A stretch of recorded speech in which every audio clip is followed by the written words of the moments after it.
In China, Zen had, there were still people doing practice in China, but most of the people that, if you were to ask them, well, who was your great ancestor, they'd say Linji, which you would automatically go, oh, Rinzai.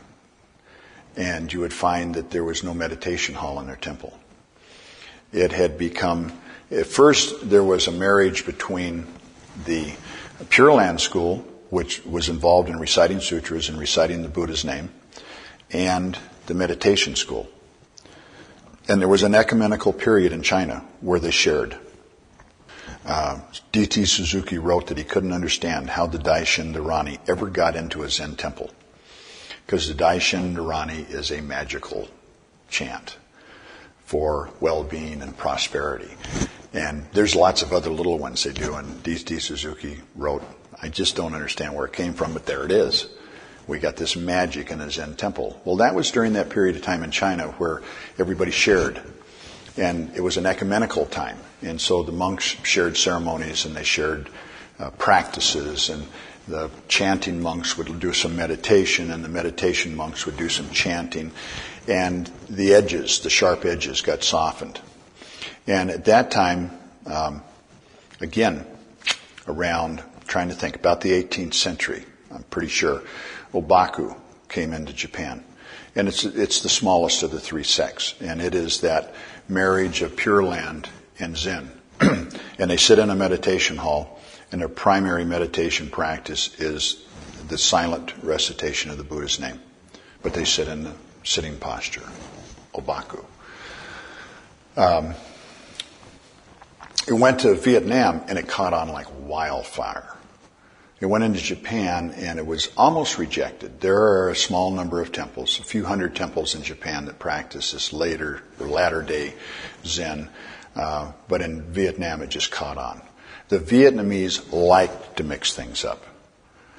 Okay, they're really good Buddhists in this way. They'll take a practice from another school and incorporate it. Anything that works.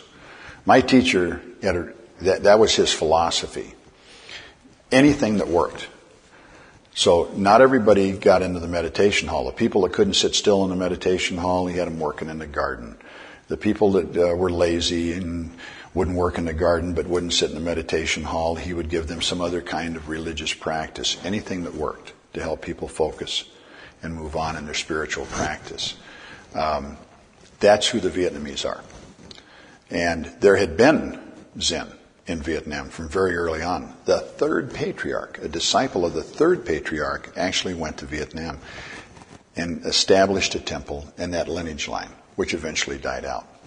Then we get the sixth patriarch's lineage line coming in. Now remember, Vietnam's part of China at that time, back then. So everything was there, but it had kind of fallen into disuse. This idea of putting together the Pure Land and the meditation school. What you started seeing happening in Vietnam is when they would build a monastery, not necessarily a temple where maybe only half a dozen or 3 monks lived, but when they built a monastery, on one side they would have a recitation hall, on the other side they'd have a meditation hall. And so they started combining these two things. And a lot of Pure Land practices as they came out of China. But within that, the Koan school lived. Within that, the silent illumination school of Soto lived.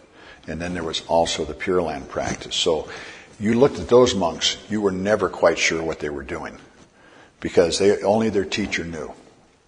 And he was prescribing the medicine that would fit the situation of the person.